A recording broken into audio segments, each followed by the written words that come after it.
Welcome back to the Honest Playbook. I'm Jason here with Jose Razo, and today we're going to be talking about how relationships, or even the potential of relationships, affect financial decisions. We don't know it all, but here's what we know.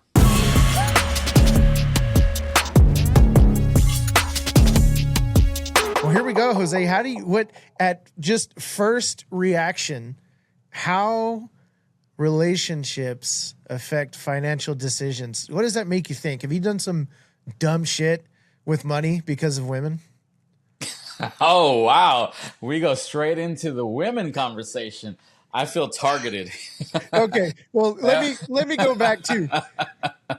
Instead of just thinking that guys always just do dumb crap with their money for women, like obviously having been married before and then me being married, I have ideas of how I've made some wise financial choices in my life as well. But people want they want to hear the tea, bro. Spill the tea. All right. Let me finish my beer here. Cheers, my guy. Cheers, boss. All right. So, man, damn. Look. All right. For the record, I mean, Jason may have called me out, but yeah, I mean, have I made mistakes financially because of women? Oh yeah, definitely. I mean, I grew up in a time, and I'll go back because I'm a little older. I think I've said before I'm in my 40s, so I'll go back to when I'm young. I mean, I think when I was growing up, you know, nowadays women want to be independent, and they preach being independent and having their own things and all that. And so when I was growing up, women tend to be slightly different, and this is just my experience. So please don't hate on me. I don't want to get the hate mail. I do want to get it, but I don't want to get it. You know, when I was growing up, I was raised in a way where men bought girls gifts and kind of showcased affection, as what I would say, not necessarily love, but affection toward women. And I mean, you know, I've bought gifts that I probably couldn't afford for girls. I think I've spent more money on a woman than I want to admit at times, you know, for many reasons. And I think it's always for the same end goal, right? Acceptance, affection. You know, I hate to use the word love, but I think we lie to ourselves and say, hey, you know, we can buy our love. I know now you can't buy love, but I think when I was growing up and young, you just thought that, hey, I could win this person over. You know, and that's a good and a bad thing, because I think there was some women at times that would take advantage of men. And, you know, I won't even exclude myself from that. They take advantage of your kindness, and, you know, they want things from you, and they think that you've become a piggy bank for them. And so, but it's also important to make the disclaimer that we don't think that all women do this. Oh, no, definitely. No, it has also been, even in your experience, that maybe there have been some who you've been like, oh, okay, yeah, this is just kind of a money thing. Sure. And for the record, right, and I appreciate you bringing this up. For the record, these were my choices. So I decided to showcase money or to get things for affection using money. And so, you know, it's not their fault that I showcased this vehicle and I chose the vehicle of money to try to win affection or to try to get things from women. And in any situation, people are going to take advantage of what you're offering. If you're giving them something, they're going to take advantage of it, and that's just the way it is. That's just human nature. That's not even a knock on women themselves, because I think a man would do exactly the same thing if someone was giving them, whether it be a female or even a male. I won't even exclude men and women at this point. Let's equality here. If a man was buying me things and he was being nice to me, I'm gonna say it. If he was being nice to me, I'd you know, bat my eyes a little bit harder and get a little bit more. I mean, why not, right? Why fucking not? All I'm saying is it doesn't change the sexual person, the sex of the person doesn't change that we take advantage of. That's just human nature. That's a human thing. And so, I mean, financially, I mean, we could go down a rabbit hole. I've been divorced, and I can tell you some of the decisions that we made in my marriage at the time, how we handled money, the way we handled money. I think there was a lot of issues that I can get into, and we can talk about those. I mean, from the fact of, and I think in marriage, and we can even talk about marriage financials. I mean, there's always the decision of, do you want to do separate incomes? Do Yeah. you want to do shared income? Right. Like we're putting everything in one account. Hmm. And then how do you split bills? I've heard the gamut here Sure. of how to handle things where you have three accounts, joint, his and hers, Right. and then maybe and a fourth one, maybe a savings account for shared savings purposes. I've heard where it's like one account for both of you, and then you have a savings account, and then you guys maybe agree to pull X of dollars that that person can spend. And I'll tell you this, in all full honesty, I've in multiple relationships, I've done it in different ways, and Yeah. I will say each one of them carries their pros and cons, and so those are big things. And I think, and you know, they always say divorces happen for, you know, the top three reasons I think of divorce is like sex, money. I can't even remember the third Career, one, but money, maybe. Yeah. money is always in the top two Oh, for for sure. sure. Yeah. So, you know, money is a big problem, and I think it's great to talk about. I don't want to turn this into a financial thing because I really want to focus on the fact that, you know, what are the things you do because of relationships or, you know, Sure. these Yeah. mistakes that you make. But finances is a big one, and they affect divorces. I mean, marriage being a 50-50 shot nowadays. I don't know if you've seen the stats. I mean, marriages are over 50% and in 50% divorce rates. And so, Wow. you know, sometimes you wonder why people continue to, I wonder, I mean, if I was at the blackjack table and you said every time, you know, I'm going to hit, it's going to be a 50-50, I'm going to lose, I probably won't sit at that table because I want slightly better odds. Sure. But we continue as a society to get into these marriages that are statistically showcasing 50-50. And it's not just money, but money is one of those biggest concerns. Right. So I don't know. What's your experience there? Yeah, I was gonna say, I think maybe the low hanging fruit in this scenario is just coming off these episodes about mistakes we made in our 20s. The way that I spent my money in my 20s as a single / dating, trying to find my partner, man, it was very different than when I finally married in my 30s and had my income then plus my wife's income. So I finally reached a point, I suppose, that I had to realize I'm not spending my money. Now I'm spending our money, and I can't just make decisions based on what I want. I have to make decisions based on what we want. And so for me, it changed that way. So you talked about how the account scenario happened. So when I got married, we just went one account. I mean, it felt like that was the thing to do. It's like, you know, we're gonna have two incomes now. Let's just put it all in one big pot, and we'll hopefully have a lot of money to draw from. And so, not to say that we did everything perfectly right out of the gate, but it did take us a little while. I remember when I first got married, and it was like maybe going into our second year of marriage, and I had just people who are new to the show aren't going to know this, but I had just come out of being a full-time pastor, a minister.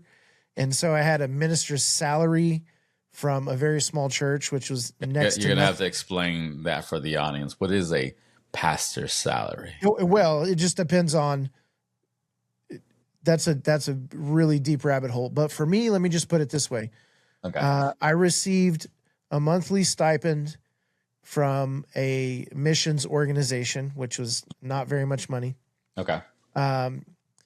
And there were some weeks where I had to donate plasma in order to have enough money for food and gas. So you're familiar with pawning the laptop kind of thing? It is like giving my blood so that they can take the plasma from it and then give me back my blood. Yeah, so it was a blood sacrifice in order to. Is that a pastor requirement? I apologize. I don't know about pastor. You know, well, in the church, there's, you know, the whole the blood sacrifice is like the basis of the entire religion. But this one I'm making light of with the plasma donation. But I didn't have very much money. Let's just say. Okay, you were broke essentially. Is what we're broke as hell. I was broke as hell. Okay. So, and she still liked you. Good for She you. did. Yeah, yeah. Thank you Good so for you. much. So, See, I told so you Kim was great. Kim, you're great. yeah. She Make doesn't that a listen, so clip. I Make that a love to clip. say these things because make that a clip. We'll make the clip. So I went back into the workforce Okay. to work full time, Mm. and Kim was working full time, and I just remember like looking at the bank account one day and realizing we have a lot of money coming in. And it was the most money I'd ever had in my bank account at one time, but obviously it was joint. So Sure. all of a sudden these numbers are looking real different. I'm like, wow, this is really different. But then I'm looking at money kind of come and go, come and go, come and go. And I'm thinking like, I don't want to have that scenario again. And so I just brought it up to her one day. I'm like, did you realize that we have this much money coming into our account like every month? And so as she continued to get raises and I progressed in my career, those numbers kept going up and up and up and up and up.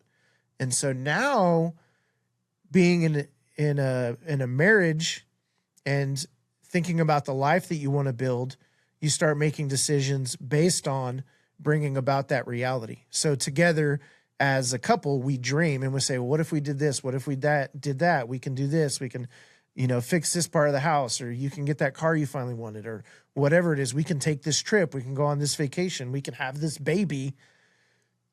All this stuff, the money starts to make some of those things possible.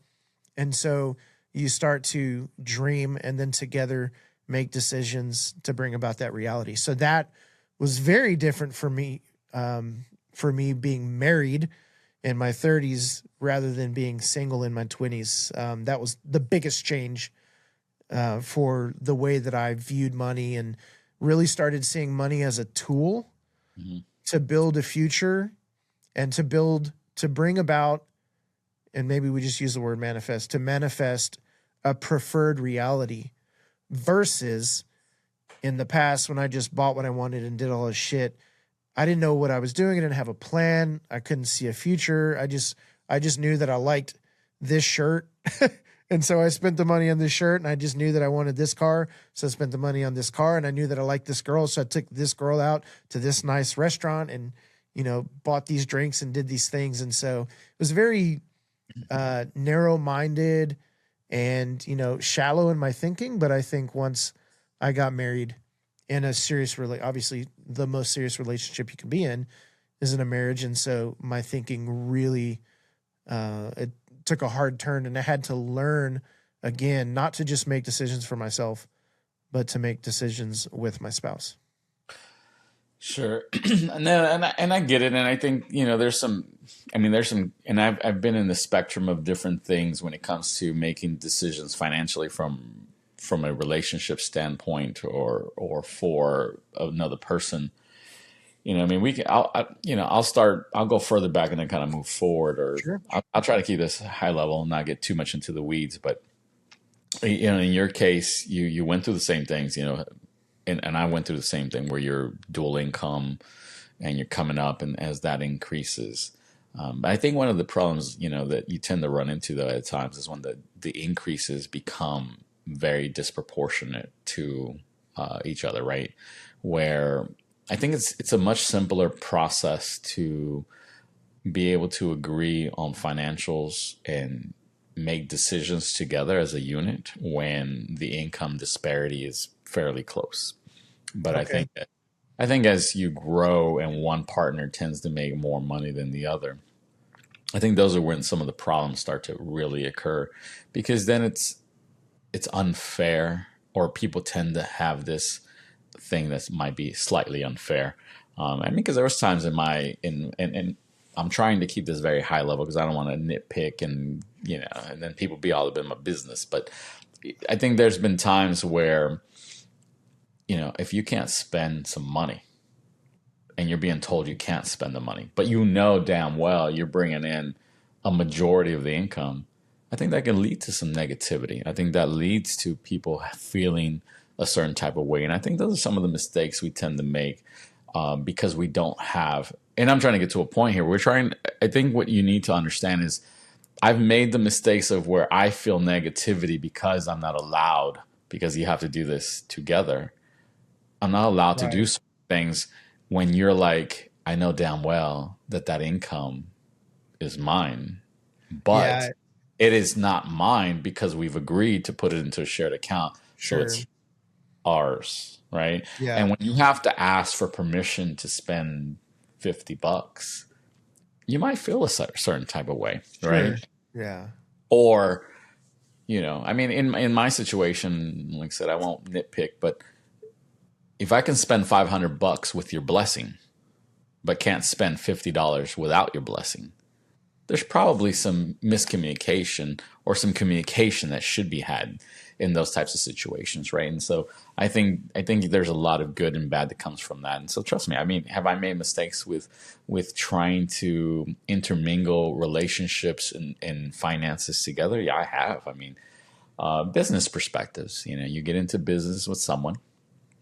and once that becomes a romantic affair, it changes the dynamic of the business, because as much as we want to be financially separated and say, hey, this is a business transaction, when there's emotions tied into anything, whether it be a marriage, whether it be a relationship, I think that makes everything much more difficult for you to really establish, because what is the boundaries and where do you stop, and what happens when communication breaks down? Because I think you probably can relate to this. If you and Kim aren't communicating about the money, it probably makes it difficult to spend that money. And sure. if you disagree, then it's difficult. Now imagine having a financial, pool there, but then eventually it becomes where you can't communicate because there is negativity in the relationship or there is problems with the relationship. Now it becomes a very big hurdle of how do you handle certain situations. And those are the types of things that you really have to overcome and see in the future, because before you jump into anything with anyone, you might want to consider some of those things. So, what I say, they say don't mix business with pleasure. I mean, I can see the benefits to it, but I will say I can see some of the negativity that could come around from that. And, I'm not speaking from my own experience per se, but, I mean, let's just say it's easy to understand how that could bite you in the ass sometimes. Sure. Yeah, I for sure. And I don't know how much this needs to turn into like a premarital counseling session for people. Uh, but there definitely does need to be some sort of decisions made, when you get into relationships. And that's one of the hardest things to talk about. And you're right. For me, there was a certain amount of freedom that I had in my spending, as foolish as some of that spending was. That freedom goes away when you get into a serious relationship with somebody and you begin to commingle your finances for the purpose of a preferred future. Yeah, and you have to realize that you are letting go of you might be letting go of some of that freedom by saying, asking the question, not only the question of what's good for me, but what's good for us. I think that's Sure. the best way to put it. So, am I spending money in a way that benefits us both? The flip side to that is with the whole, I don't need permission to spend $500, but I need to spend permission $50, whatever it is. What's the level of, why is there that level of control in that situation? And I have to think about, let's just say with my wife, if I just want to be able to go to Walmart and spend $100 on whatever, whatever. Bullshit. Yeah, sure. Maybe it's bullshit. Maybe it's not. It's like I started working out again, so I wanted to buy some tees and some new socks, whatever. It was $100, so I can get back into working out. I don't really want to have to make a phone call and be like, "Hey, babe, is it okay if I?" I could, and I could swallow my pride, and I can check and just say, "Hey, I just want to check and make sure it's okay. I'm sure it's fine, whatever." So there's like a mutual respect there. There's a consideration. But also, I know that I'm cool with Kim buying whatever she needs whenever she needs it. If you need shoes, go buy shoes. If you need clothes, go buy clothes. If you need to buy food for the family, go buy food for the family. Like if you need these things, like you don't have to ask me to spend that money. And if I want to buy something that I need, I don't want to have to ask you to spend that money. I want to be able to just have the freedom to go to make the decision as an adult that I think we need these things, so I'm going to buy them. I'm not going to be like, hey, I'm at the grocery store. It's going to be about $85. Is that okay? Like, Sure. maybe some people do that. We don't do that. It's not my experience. It's not how I want to live my life. But also, if I want something and I don't necessarily need something, but I want it and we have the money and it's $100, I want to be able to, hey, I found this thing and I really wanted it. I think it'd be cool to have it because this, that, and the other, whatever. I want to be able to buy something that I want, and I want Kim to be able to buy herself something that she wants. So it's like a mutual respect in that I don't want to have to call you, so I don't need you to have to call me. No, so I'm giving you the same amount of freedom that I would expect in return. So no, I mean, I totally agree with you. I think in my experience, there needs to be good communication, and I think really it breaks down to communication. It's not really about the finance piece, because I will agree with you. I mean, I've been in a situation where dual income has dramatically changed my life, and it opens doors that you wouldn't have apart. It allows you to do things you wouldn't be able to do alone. And so, yeah, I've seen both sides of that. I've seen where dual income helps and dual income doesn't help as much, but it's always a positive. I will say, if you want to increase your income, partner up with someone. I mean, doing life alone it's much more expensive nowadays. And I think that's great, but it does come with the caveat of you have to communicate, you have to be able to talk about it. And there's a lot of things that we can do. And I'm not going to turn this into a financial show because it's not what we want to talk about today. But the decisions to do things and the mistakes you can make with the financial pieces, not communicating, making it to where, as Jason kind of said, I don't want to pick up the phone and call and ask to spend some of my money. But you have to also understand that, it's got to be a mutual respect. It's got to be a conversation. I mean, I've done it to where we try to have weekly conversations about the money, where things are going, and make sure that everyone is understanding where the money's going, what's going on. And it's very transparent. I've always tried to be 100% transparent. And I would always, and I would suggest anyone listening, if you're going to share income and, pool it together, there's got to be transparency. What goes in and out? You may not have to ask for permission, and maybe that's not the way you set it up, but you can see the transaction. They should be there. There should be no hidden transactions, because once you start to hide things, then that becomes a whole nother conversation and a whole nother set of problems. So you don't want to do that. But, mistakes that you'll make is not talking and thinking that, what one person can do and the other one can't do. That's just not the way to do it. So don't make those types of mistakes. And the same thing in business. You do business with someone and you're in a relationship. You got to realize that at the end of the day, that relationship is part of that business.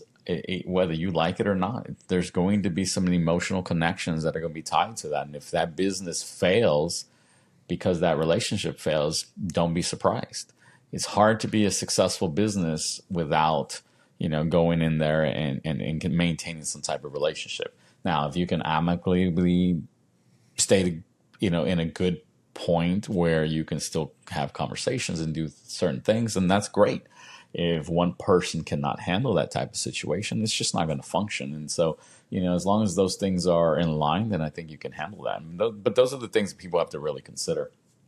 I mean, I don't know, and then the same thing, I think, when people, when not growing up, or even when you consider dating certain things, spending money, who pays the bills, who's doing certain things, those are types of things that you kind of have to be real with yourself, whether you want to kind of set that up for certain expectations. I mean, I know now, I think I'm not dating, and I haven't been dating in a long time. I was married in my 20s and haven't really dated since then. So I think, I don't know what the right way of handling things is. I know growing up, you paid for dinner, and eventually, hopefully you found a decent lady. Eventually she'd offer to pay the dinner too. She wasn't going to always be, making you pay for it. Sure. But I don't know what the structure is nowadays. But also, I think we've talked about this before, and it has to do, there are some relationship dynamics where the man says, I got you, babe. Stay home, take care of the kids, Sure. be at the house, and I'm going to bring home the bacon. And so, and the woman is totally fine doing that. And then there's other scenarios where the woman has a career and so does the man. And so then they're both running with their career. And so the woman also wants to work and make money and help provide and do all these different things. And so we're not saying that there's any one right way. We're just saying that there's different dynamics. And the most important thing, in this entire scenario is the communication piece. And so if I were to ask you the question, because we started off with how finances affect, or how relationships affect financial decisions, let me just ask you that question. How have your relationships in the past affected your financial decisions? Well, I think there's times where it's a positive, right? Where you can leverage those relationships to kind of take that to make certain financial choices to do better and to kind of leverage that, to kind of allude to your income. We have more money, and that is a positive. And I think if you can take those types of things and do that, then the choices you make moving forward are completely different. But then there's also mistakes and issues where, there's lack of communication. And then there's a way that where you're not making the certain choices, or you're thinking certain ways, or feeling, you're letting your emotions kind of take over. Then those are the wrong ways of handling things, because, no one wants to feel like they can't be at the Walmart and buy some damn tees and socks, or no one wants to feel like that. We do it as humans. Doesn't mean it's right or wrong.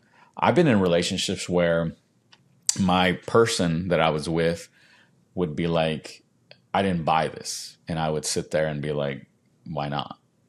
Why didn't you buy it? And they're like, well, I thought you would say something. And, and I'd sit there and I'd be like, I don't care. I really did not care. But for some reason, they allowed themselves to believe that I would have a problem with it. And so they didn't make the purchase. And then that leads to some negativity, because they're like, well, I can't spend my own money. And those are some of the issues that you don't want to get into. And so I think those are the types of mistakes or not the mistakes, but more of the things that end up happening, because we make these financial choices because of these relationships. And on both sides, not just like from my perspective, from the other person's perspective. And I think those things, if they're not addressed, they tend to lead to problems. And trust me, I've been on both sides of that, where I'm benefiting from the positivity of having that dual income, but I'm also feeling a certain type of way, because I think, and I don't know about you, but I know you're in this situation now where maybe you share income. There was times where I was in a shared income home, and I probably did the same thing. I didn't buy myself something, or I convinced myself not to spend. And maybe sometimes I even justified it by saying I was doing best for the family. I was doing the right thing as a man, but then I deprived myself. Right. And so maybe I deprived myself. And so maybe that's not always the best thing to do. So I think it all ends up at the end of the day, when you're dealing with someone else in any situation, whether that be financial, business, just even relationships, if you're not communicating and expressing and talking about these feelings and these concerns, you're going to end up in the trap of, you feel a certain way, you're doing certain things, and then the other person may not even believe that or feel that way, but because we tell ourselves what we want to tell ourselves, then we end up in those holes. Yeah, I hear you. Well, I think the moral of this episode is, when it comes to financial decisions inside of your relationships, communication is going to be key.